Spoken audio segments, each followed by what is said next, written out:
Session resumed. Majority Leader. Mr. Speaker, I move to take up additional reference of business. The Secretary General is directed to read the additional reference of business. Additional reference of business, verified complaints for impeachment. Impeachment complaint against Vice President Sara Duterte filed by at least one-third of all the members of the House of Representatives on February 5, 2025. Impeachment complaint filed against Vice President Sara Duterte filed by Teresita Quintos Deles, Father Flaviano, SBD Gary Alejano et al., and endorsed by Representative Percival B. Sendanya of the Akbayan Party List on December 2, 2024. Impeachment complaint filed against Vice President Sara Duterte, filed by Teodoro Casino, Lisa Masa, Nery Colomares, et al., and endorsed by Representatives Franz de Castro of the ACT Teacher Party List, Representative Arlene D. Brosas of the Gabriela Party List, and Representative Raul Daniel A. Manuel of the Kabataan Party List on December 4, 2024. Impeachment complaint filed against Vice President Sara Duterte, filed by Reverend Father Antonio Labiao, Jr., Reverend Father Rico P. Ponce, Reverend Father Dionisio B. Ramos et al. And endorsed by Representative Gabriel H. Bordado Jr. of the 3rd District of Camarines Sur and Representative Lex Anthony Chris A. Colada of the AMBIS OWA party list on December 19, 2024. Majority Leader.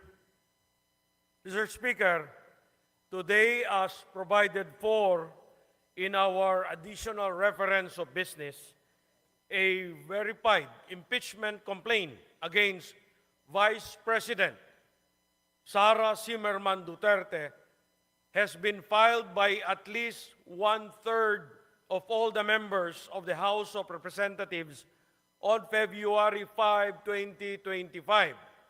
Mr. Speaker, for the record, may we inquire from the Secretary General the total membership of the House as of today, February 5, 2025. The Secretary General will please respond. Mr. Speaker, as of the present, the total number of members of the House of Representatives is 306. The Majority Leader is recognized. Mr. Speaker, may we inquire from the Secretary General how many members of the House verified and swore before him the impeachment complaint? Secretary General, please respond to the query of the Majority Leader. Yes, Mr. Speaker. Pursuant to Section 14, Rule 4 of the Rules of Procedures, in impeachment proceedings, the total number of House members who verified and swore before me this impeachment complaint is 215 House members.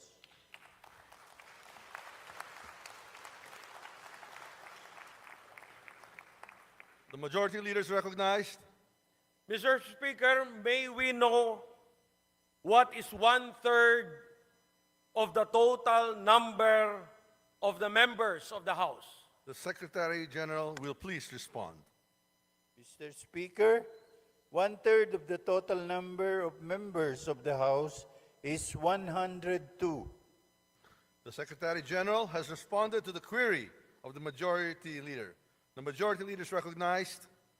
Mr. Speaker, for the record, in consonance with the Constitution on Article 11 on accountability of public officers, particularly Section 3, Paragraph 4, and pursuant to Section 14, Rule 4 of the Rules of Procedure in impeachment proceedings, which provides as follows.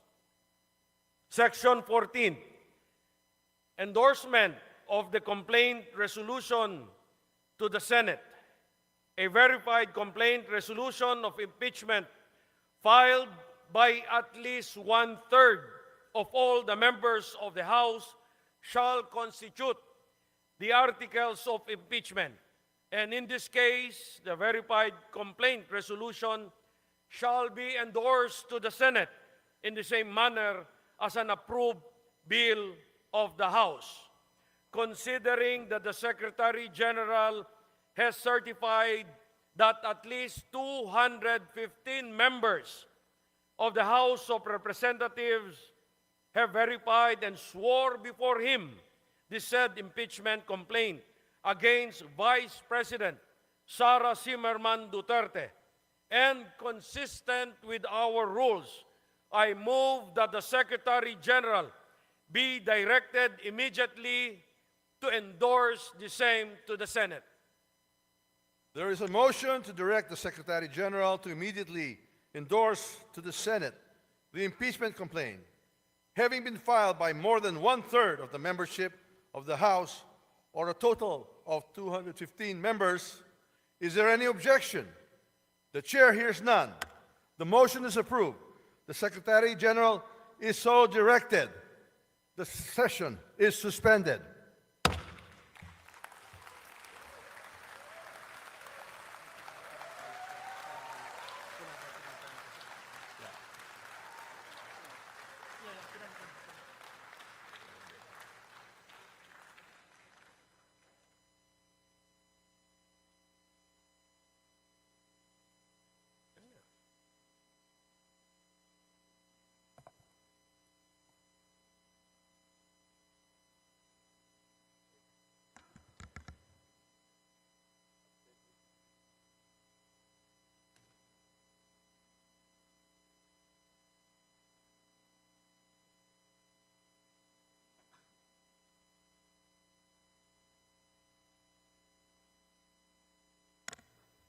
The session is resumed. The majority leader is recognized. Mr. Speaker, in accordance with Section 16, Rule 6 of the Rules of Procedure in impeachment proceedings, I move to elect the following members of the House of Representatives as prosecutors in the trial on the impeachment complaint filed against Vice President Sara C. Duterte. Representative Jervil Jinky Beatrix Luistro. Representative Romeo M. Acop. Representative Ramon Rodrigo Gutierrez. Representative Joel R. Chua. Representative Raul Angelo Gil Bongalon. Representative Loreto B. Acharon. Representative Marcelino C. Libanan. Representative Arnan C. Panaligan. Representative Isabel Maria Zamora. Representative Lawrence R. Defensor. And Representative Jonathan Keith T. Flores. I so move, Mr. Speaker. There is a motion to elect the aforementioned members as prosecutors in the trial of the impeachment complaint against Vice President Sara Z. Duterte. Is there any objection? The chair hears none. The motion is approved.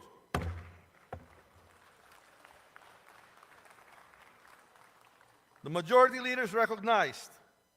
Mr. Speaker, in the additional reference of business earlier read by the Secretary General, there are 3 other impeachment complaints filed against Vice President Sara C. Duterte.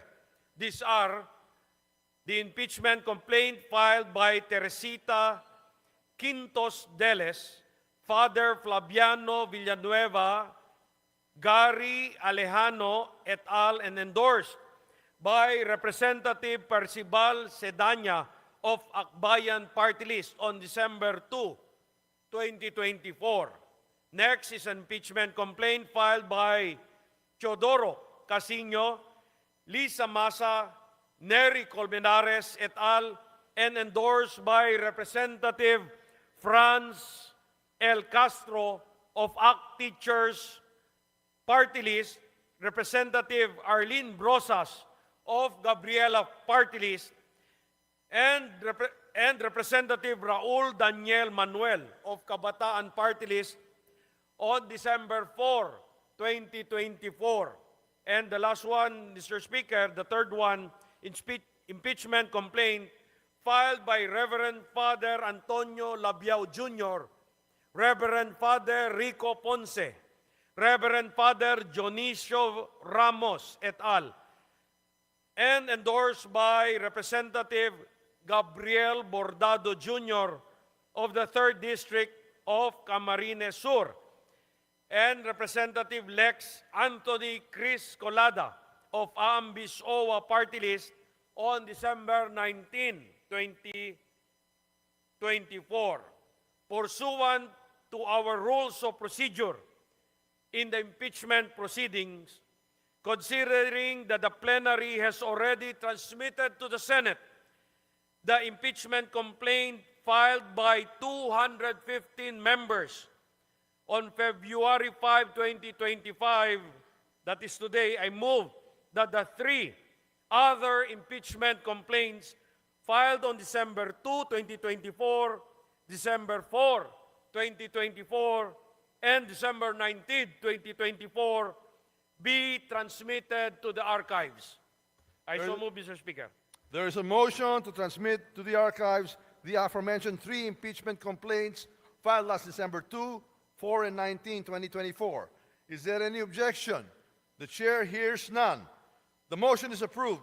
These impeachment complaints are transmitted to the archives. Mr. Speaker, I move to suspend session for a few minutes. Session suspended.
Session resumed. Majority Leader. Mr. Speaker, I move to recognize the guests of Honorable Dimsar Sali of the Lone District of Tawi-Tawi, and these are the personnel of the Ministry of Basic, Higher, and Technical Education, led by the Provincial Director, Mariam Nuruddin. Is there any objection? There being none. The guests, Mr. Speaker, of Congressman Dimsar Sali, we would like to have them recognized. And these are the personnel of the Ministry of TESDA Tawi-Tawi, led by Provincial Director Mariam Nuruddin. To the guests of our dear representative from Tawi-Tawi. Welcome to the House of Representatives.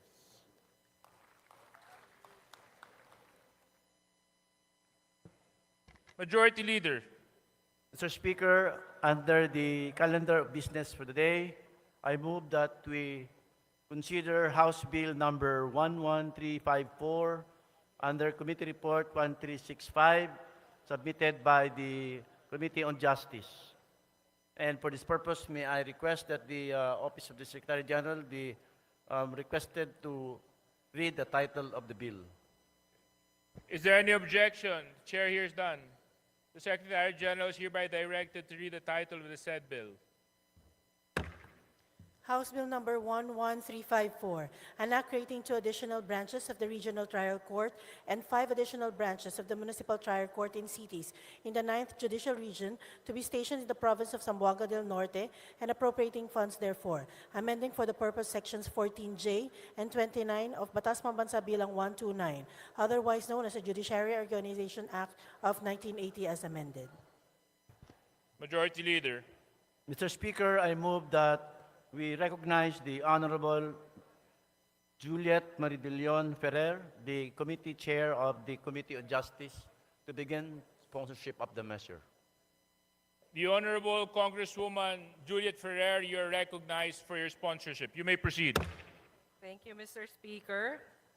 Mr. Speaker, my dear colleagues, it is an honor to sponsor House Bill number 11354, contained in Committee Report number 1365, creating 2 additional branches of the Regional Trial Court and 5 additional branches of the Municipal Trial Court in cities in the 9th Judicial Region to be stationed in the province of Zamboanga del Norte and appropriating funds therefore, amending for the purpose sections 14(1) and 29 of Batas Pambansa 129, otherwise known as the Judiciary Reorganization Act of 1980 as amended, as principally authored by Representative Glona S. Labad-Labad. Mr. Speaker, I move that the explanatory note of House Bill number 11354 be adopted as the sponsorship speech for the same measure. Majority Leader.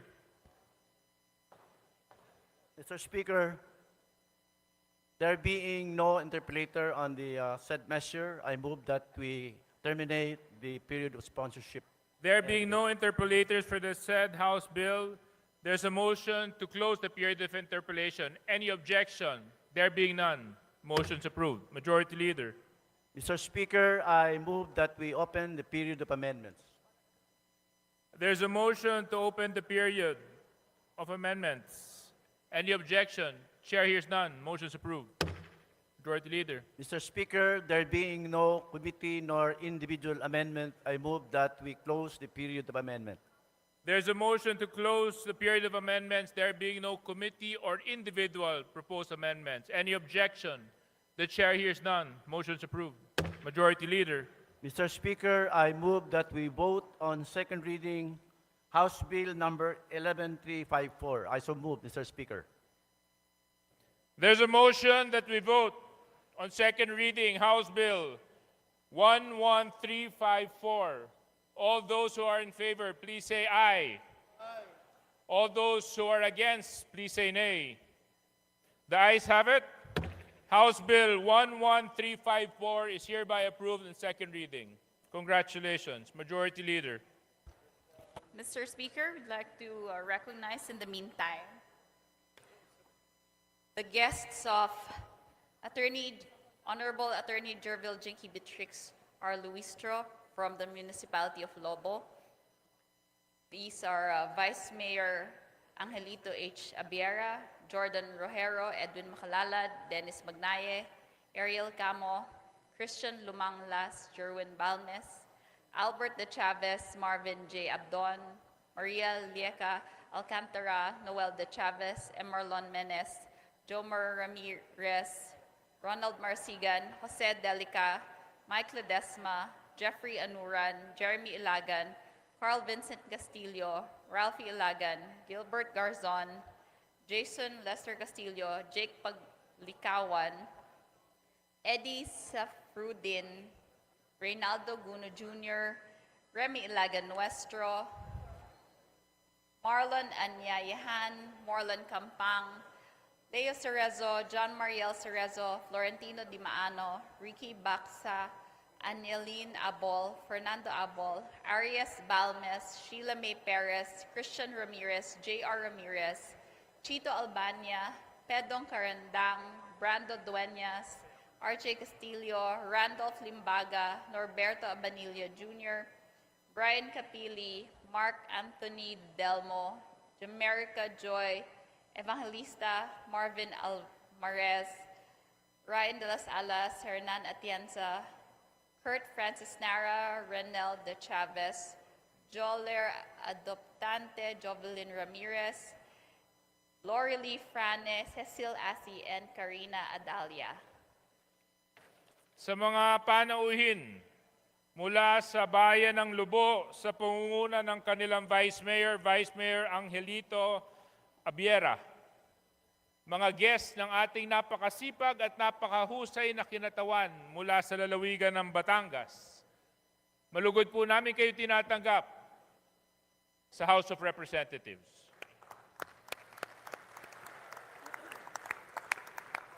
Majority Leader.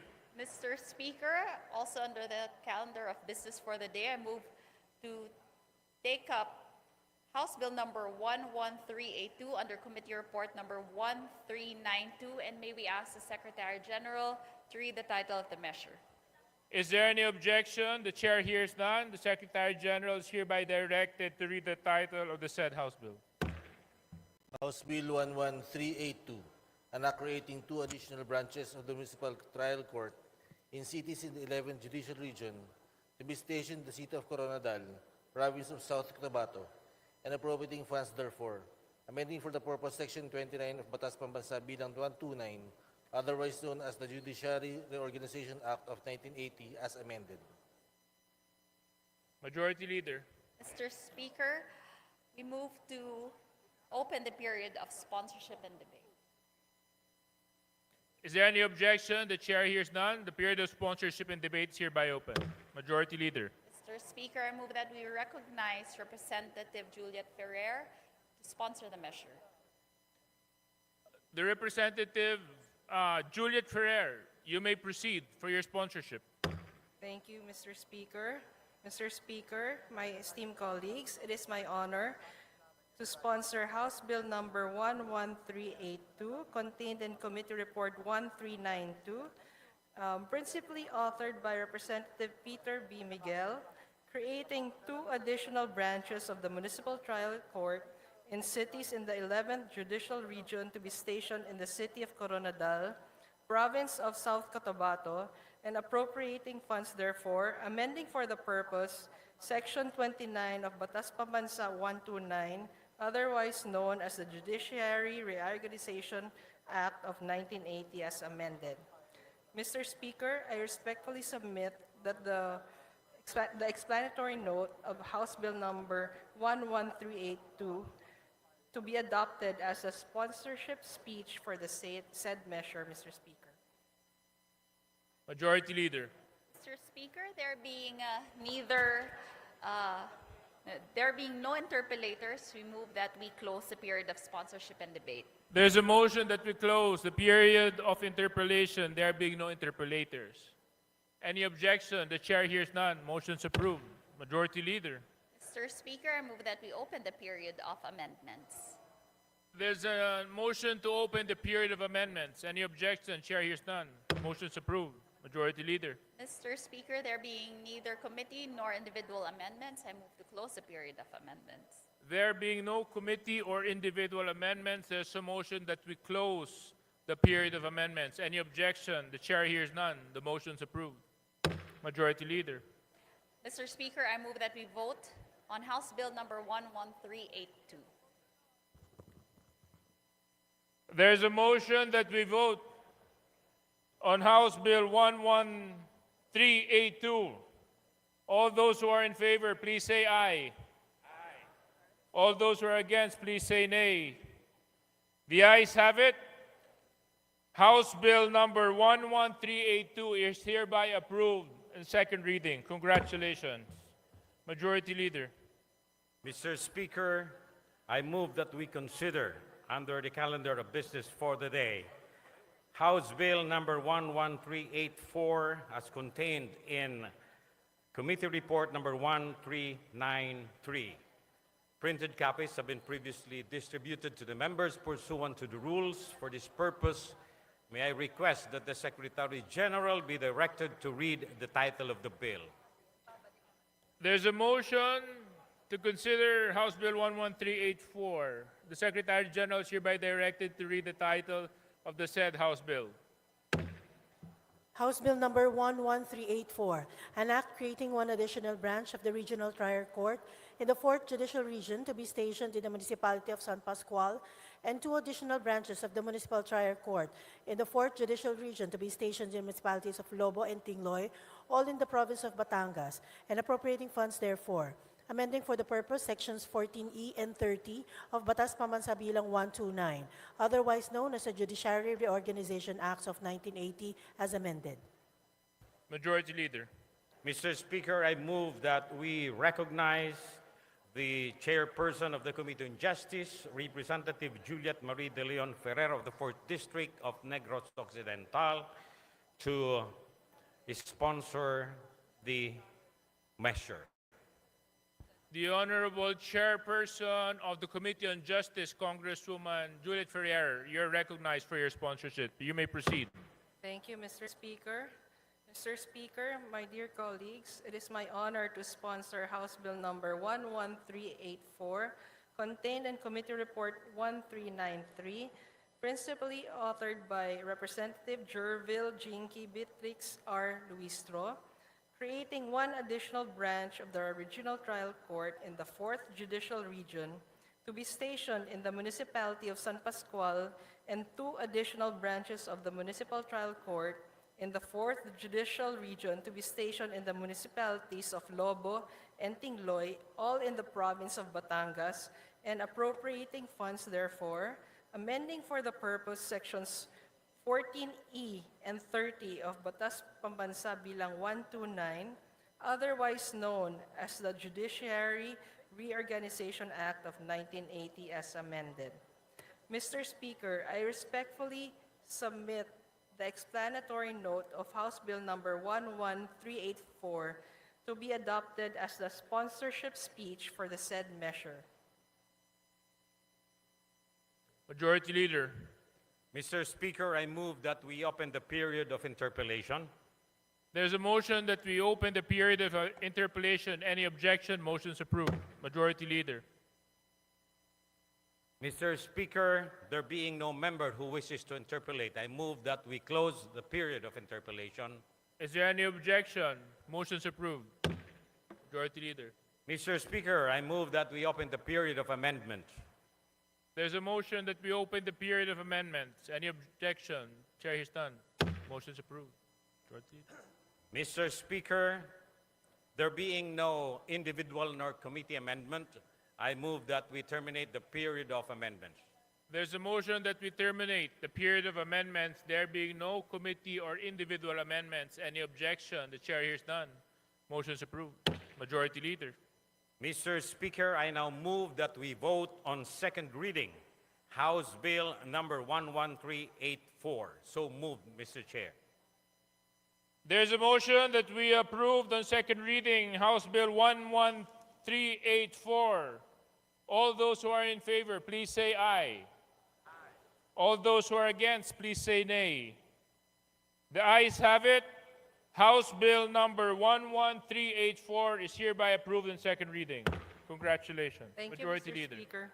Mr. Speaker, I move that we now proceed with the additional reference of business and request that the Secretary General be directed to read the titles of bills and resolutions on first reading, as well as the communications and committee reports.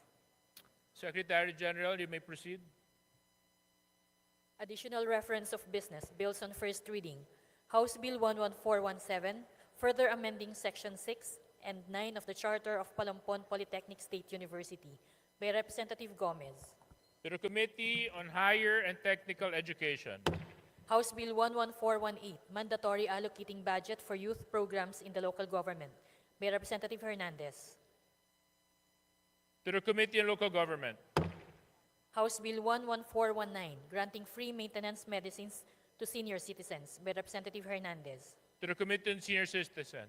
House Bill 11420, institutionalizing the Philippine National Games by Representative Gomez. To the Committee on Youth and Sports Development. House Bill 11422, providing for monthly stipend for students in state universities and colleges whose parents are enrolled in the 4Ps by Representative Sendanya. To the Committee on Higher and Technical Education. House Bill 11424, providing for the revised charter of the Overseas Filipino Bank by Representative Salo. To the Committee on Banks and Financial Intermediaries. House Bill 11425, amending the Creating a People's Small-Scale Mining Program and for Other Purposes Act by Representative Yap Eric. To the Committee on Natural Resources. House Bill 11426, enhancing the protection and welfare standards for migrant workers through expanded compulsory insurance coverage by Representative Vargas Alfonso. To the Committee on Overseas Workers Affairs. House Bill 11427, streamlining the registration and licensing of Minahang Bayan and ensuring environmental protection and responsible mining in the utilization of mineral resources by Representative Yap Eric. To the Committee on Natural Resources. House Bill 11428, amending Article 1, Section 5 of the National Commission on Muslim Filipinos Act of 2009 by Representative Macapagal Arroyo. To the Committee on Muslim Affairs. House Bill 11432, addressing the shortage of principals in public schools and for this purpose mandating a one school, one principal policy by Representative Castro Franz. To the Committee on Basic Education and Culture. House Bill 11433, strengthening the Philippine Coast Guard by introducing policy and organizational reforms by Representative Madrona. To the Committee on Transportation. House Bill 11435, converting the municipality of Isulan, province of Sultan Kudarat, into a component city to be known as the City of Isulan by Representative Sakaluran. To the Committee on Local Government. House Bill 11436, naming the Cebu-Cordova Link Expressway to Raul V. Del Mar Bridge by Representative Del Mar. To the Committee on Public Works. Resolutions. House Resolution 2224, congratulating and commending Chino Tanconsiansi in the 51st All Japan Sambo Championships and Japan 2025 International Competition held in Tokyo, Japan in January 2025 and for bringing honor and pride to the country and the Filipino people by Representative Gomez. To the Committee on Youth and Sports Development. House Resolution 2225, urging the Committees on Agrarian Reform and Cooperatives Development to jointly conduct an investigation on the reported exploitation and violations committed by Agumil Philippines Incorporated against palm oil cooperatives and farmers in Palawan that resulted in heavy deaths and displacement from their own lands by Representative Brosas Castro Franz and Manuel. To the Committee on Rules. House Resolution 2226, urging the Executive Department through the DFA and the DOF to continue to participate actively at the United Nations Tax Convention negotiations from February 3 to 6, 2025, and to vote with all developing countries for the adoption of a comprehensive and progressive United Nations Tax Convention by Representative Sendanya. To the Committee on Foreign Affairs. House Resolution 2228, urging the Department of Labor and Employment, the Department of Migrant Workers, and the Department of Foreign Affairs to craft a comprehensive plan of action to address the impact of United States President Donald Trump's immigration policies on Filipino migrants in the United States. By Representative Salo. To the Committee on Foreign Affairs. House Resolution 2229, calling the appropriate committee to conduct an inquiry into the alleged condominium oversupply in Metro Manila. By Representative Copilar. To the Committee on Rules. Communications. Letters dated January 24, 2025 of the BSP Bank Officer 6, Office of the General Counsel and Legal Services, transmitting to the House of Representatives duly certified copies of certain BSP issuances. To the Committee on Banks and Financial Intermediaries. Committee reports. Committee Report 1414 submitted by the Committees on Social Services, Appropriations, and Committee on Ways and Means on House Bill 11423. Committee Report 1415 submitted by the Committees on Agriculture and Food and Appropriations on House Bill 11429. Committee Report numbers 1416 and 1418 submitted by the Committee on Youth and Sports Development on House Resolution 2227 and House Bill 11431. Committee Report 1417 submitted by the Committees on Disaster Resilience and Appropriations on House Bill 11430. Committee Report 1419 submitted by the Committees on Civil Service and Professional Regulation, Appropriations, and Ways and Means on House Bill 11434. Committee Report 1420 submitted by the Committee on Civil Service and Professional Regulation on House Bill 11437. Committee Report 1421 submitted by the Committee on Metro Manila Development on the privileged speech 00181. The aforementioned committee reports are all referred to the Committee on Rules. Majority Leader. Mr. Speaker, I move that we recognize the guests of Antonieta R. Udela from the 2nd District of Zamboanga, Sibugay. The following visitors: Aniseta Awit, Merlita Awit, Christine Irene Bulan, Plaridel Caparas, Joel Jeffrey Awit, and Caleb Bulan. To the guests of Congresswoman Antoinette Ate Tata Udela from Zamboanga, Sibugay, welcome to the House of Representatives. Majority Leader. Mr. Speaker, under the calendar of business for the day, I move that we consider House Bill number 11400 as contained in the Committee Report number 1405, and for this purpose, may I request the Secretary General to read the title of the bill. Is there any objection? The chair hears none. Motion is approved. The Secretary General is hereby directed to read the title of the said House Bill. House Bill 11400, an act expanding the coverage of the senior citizens' privileges and benefits, further amending Republic Act number 7432 as amended, entitled An Act to Maximize the Contribution of Senior Citizens to Nation Building, Grant Benefits and Special Privileges, and for other purposes. Majority Leader. Mr. Speaker, I move that the chairperson of the Committee on Senior Citizens, Representative Rodolfo Ompong Ordanes, be recognized to begin his sponsorship of the measure. Is there any objection? The chair hears none. The chairperson on the Committee on Senior Citizen, Congressman Ompong Ordanes, you may now proceed for your sponsorship.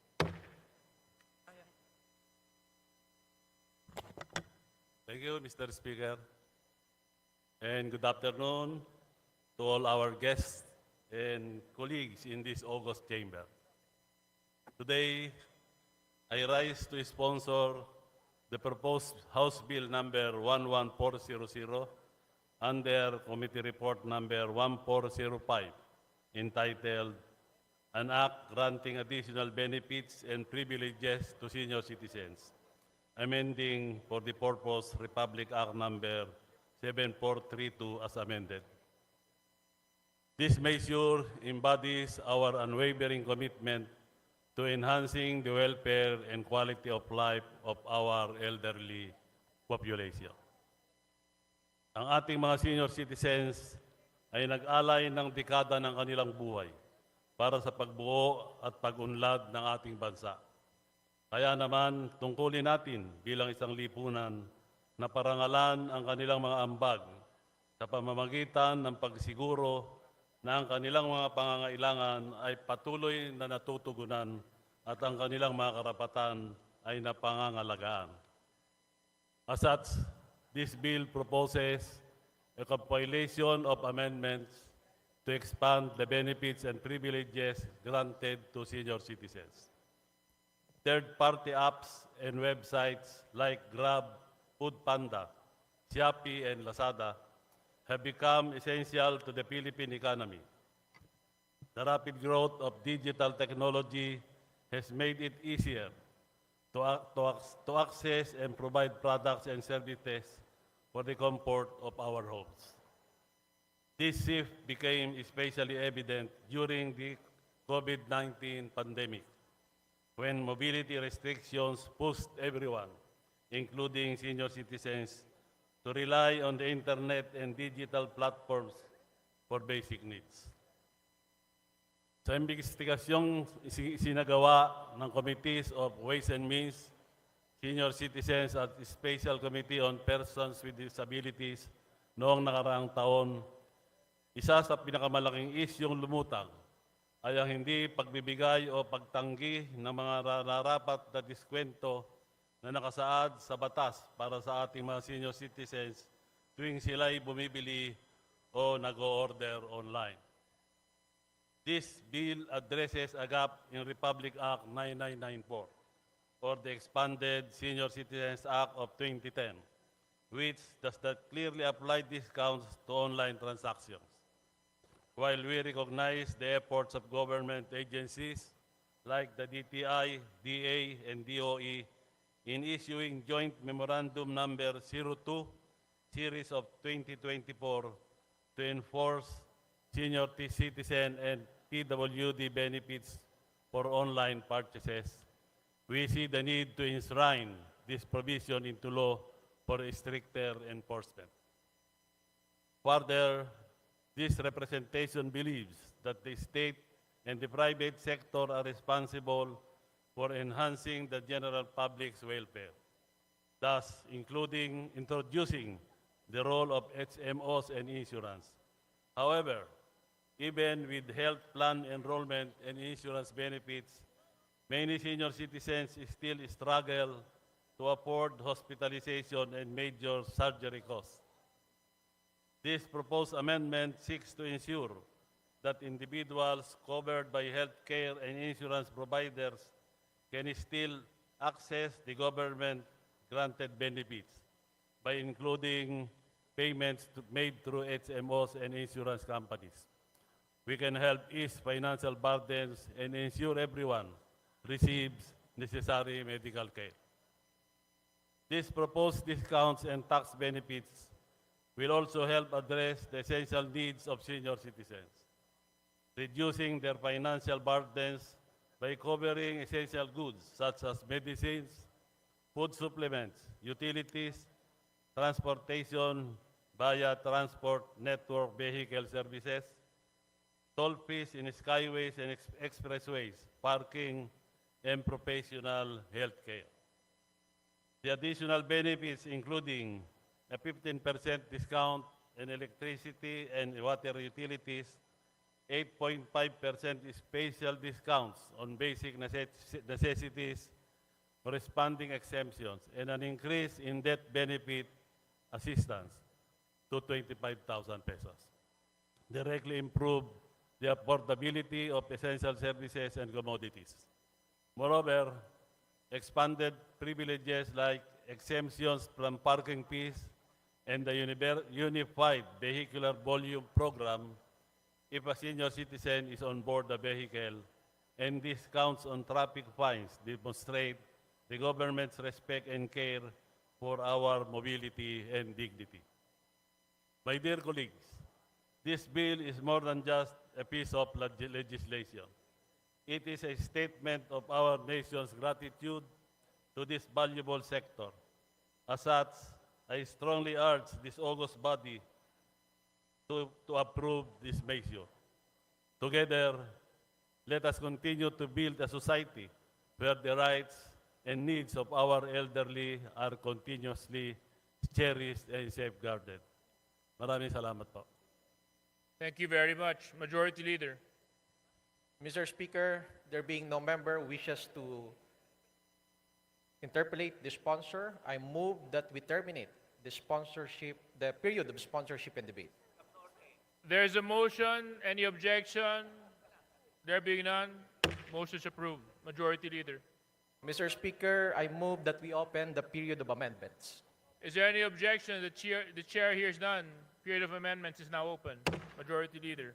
Mr. Speaker, there being no committee nor individual amendments, I move that we close the period of amendments. There being no committee or individual amendments, there's a motion to close the period of amendments. Any objection? The chair hears none. The motion is approved. Majority Leader. Mr. Speaker, I move that we vote on second reading, House Bill number 11400. There's a motion that we vote on second reading the approval of House Bill 11400. All those who are in favor, please say aye. Aye. All those who are against, please say nay. The ayes have it. House Bill number 11400 is hereby approved on second reading. Congratulations, Majority Leader. Mr. Speaker, we'd like to take up on second reading House Bill number 11359 and under Committee Report number 1373, and we would like to ask the Secretary General to read the title of the measure. There's a motion. Is there any objection? There being none. The Secretary General is hereby directed to read the title of the said House Bill. You may proceed. House Bill number 11359, an act providing for a comprehensive and responsive civil registration and vital statistics system. Majority Leader. Mr. Speaker, I move to open the period of sponsorship and debate. Is there any objection? The chair hears none. Motion is approved. Majority Leader. Mr. Speaker, I move to recognize Representative Angelica Natasha Ko of the party list BHW to sponsor the measure. Congresswoman Angelica Natasha Ko of the BHW party list, you're hereby recognized for your sponsorship. You may proceed. Thank you, Mr. Speaker. Honorable Speaker, distinguished colleagues, and fellow public servants, a pleasant day to all. On behalf of the Chairperson of the Committee on Population and Family Relations, Representative Ian Paul D., it is with great honor and deep responsibility that I stand before you today to sponsor and strongly advocate for the immediate passage of House Bill number 11359 in substitution of House Bills numbered 4480, 8823, and 9572, entitled An Act Providing for a Comprehensive and Responsive Civil Registration and Vital Statistics System. This measure represents a long overdue and transformative reform as the country's civil registration system is a 1930s law. The current civil registration framework is governed by Act number 3753, also known as the Civil Registry Law of the Philippines, which was enacted into law on the 26th of November 1930. While we accept the importance of our old law, this proposed measure will ensure the accurate, effective, and inclusive documentation of vital events in the lives of all Filipinos. While Act number 3753 laid the foundation for civil registration, it is imperative to update and reform this almost century-old law to align our civil registry system with technological advancements, international best practices, and the evolving needs of governance. Honorable Speaker, the civil registration serves as the foundation of legal identity of every Filipino. A birth certificate is not merely a document. It is the key that unlocks fundamental rights and access to essential services such as education, healthcare, employment, social protection programs, and legal recognition. However, despite its undeniable importance, our current civil registration system remains burdened by systematic inefficiencies and challenges that undermine its effectiveness. Among these persistent issues are the fraudulent registrations of vital records uncovered during the Quad Committee deliberations, delays in birth registration, inaccessibility of civil registry services, in geographically isolated and remote areas. Data inconsistencies and data management issues stemming from the absence of a unified digital platform for securing and maintaining the vital records. The Philippine Civil Registry Act seeks to address these challenges and institutionalize a modern, efficient, and responsive civil registration system through the establishment of the Philippine Civil Registration Authority, a specialized and independent entity distinct from the PSA's census, demographic, and statistical functions mandated to administer and oversee the civil registration, promulgate and enforce policies, rules, and regulations, establish and maintain the Philippine Civil Registry database, and ensure universal and accessible registration of vital records. The swift passage of the Philippine Civil Registry Act will bridge the inefficiencies in our civil registration system, ensuring that no Filipino is left undocumented and that every citizen has a legal identity and enhanced public service delivery. This will streamline processes with stronger data security and fraud prevention, improve coordination with national and local government units, and promote economic growth and global competitiveness. Honorable colleagues, this proposed legislation is not merely an administrative reform. It is a matter of social justice, governance, and national development. Delays in its passage mean continued inefficiencies, gaps in identity documentation, and lost opportunities for many Filipinos. I humbly call upon each of you to support the immediate passage of the Philippine Civil Registry Act. Let us act with resolve and urgency to institutionalize a modern, inclusive, efficient, and responsive civil registration system, one that serves not only the present generation, but also those to come. Thank you very much.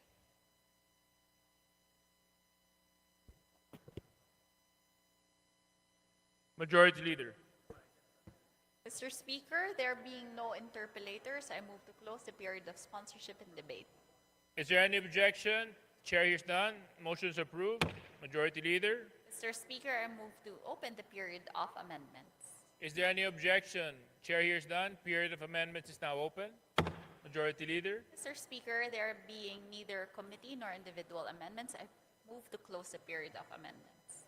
There being no committee or individual amendments, there is a motion that we close the period of amendments. Any objection? The chair hears none. Motion is approved. Majority Leader. Mr. Speaker, I move to vote on second reading House Bill number 11359. There's a motion that we vote for approval on second reading House Bill number 11359. All those who are in favor, please say aye. All those who are against, please say nay. The ayes have it. House Bill number 11359 is hereby approved on second reading. Congratulations. Majority Leader. Mr. Speaker, pursuant to our rules governing inquiries in aid of legislation, I move to refer the speech of Representative Zia Alonto Adyong, delivered on January 27, 2025, to the Committee on Public Accounts. Is there any objection? Motion is hereby approved and referred to the Committee on Public Accounts. Majority Leader. Mr. Speaker, the House and the Senate have approved on third reading House Bill number 6557 and Senate Bill number 2838, respectively, providing for the Magna Carta of Barangay Health Workers. We have been informed that the Committee on Local Government, sponsor of House Bill number 6557, as well as the authors thereof, are in concurrence with the provisions of Senate Bill number 2838. In accordance with our rules, I move to adopt Senate Bill number 2838 as an amendment to House Bill number 6557. There's a motion to adopt Senate Bill number 2838 as amended to House Bill number 6557. Is there any objection? The chair hears none. The motion is approved. Senate Bill number 2838 is adopted as an amendment to House Bill number 6557. Majority Leader. Mr. Speaker, the Senate passed with amendments House Bill number 10841, strengthening the Philippine Coast Guard by introducing policy and organizational reforms. We have been informed that the Committee on Transportation, the sponsor of the aforementioned House Bill, as well as the authors thereof, have no objections to the amendments of the Senate to the said measure. In accordance with our rules, I move to concur with the Senate amendments to House Bill number 10841. There is a motion to concur with the Senate amendments to the House Bill number 10841. Is there any objection? The chair is none. The motion is approved. Floor leader.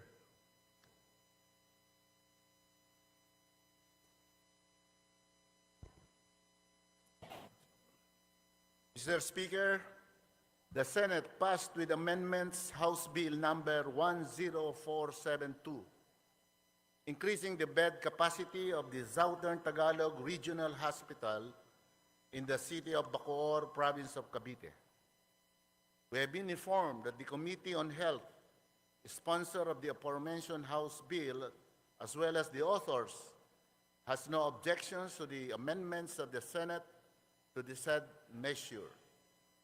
In accordance with our rules, I move to concur with the Senate amendments to House Bill number 10472.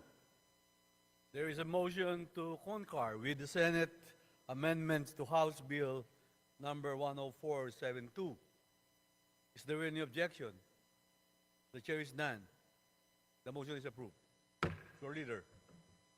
Mr. Speaker, the Senate passed with amendments House Bill number 10081, increasing the bed capacity of the Region 1 Medical Center in the city of Dagupan, province of Pangasinan. We have been informed that the Committee on Health, sponsor of the aforementioned House Bill, as well as the authors, has no objections to the amendments of the Senate to the said measure.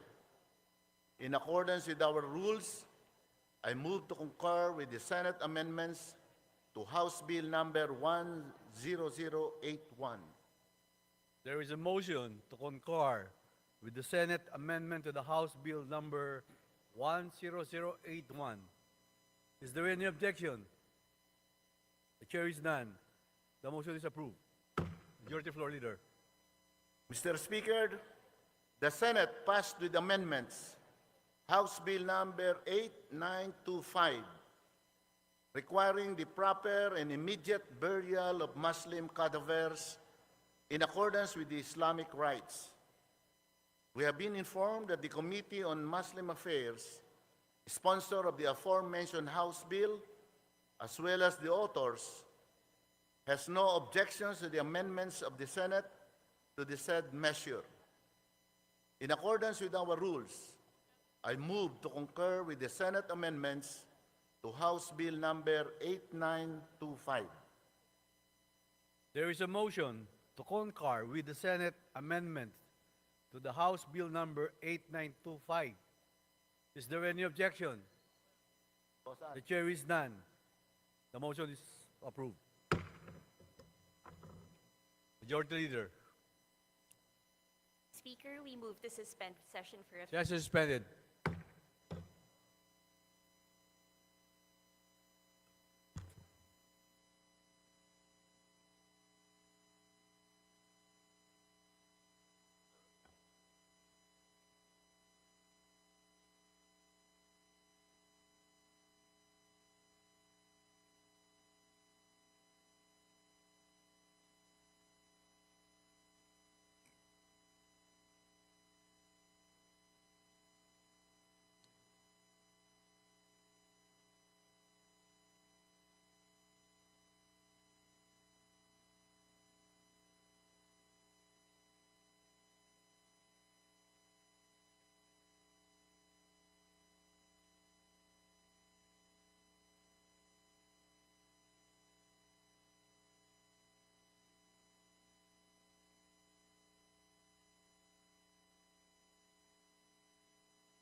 Session resume.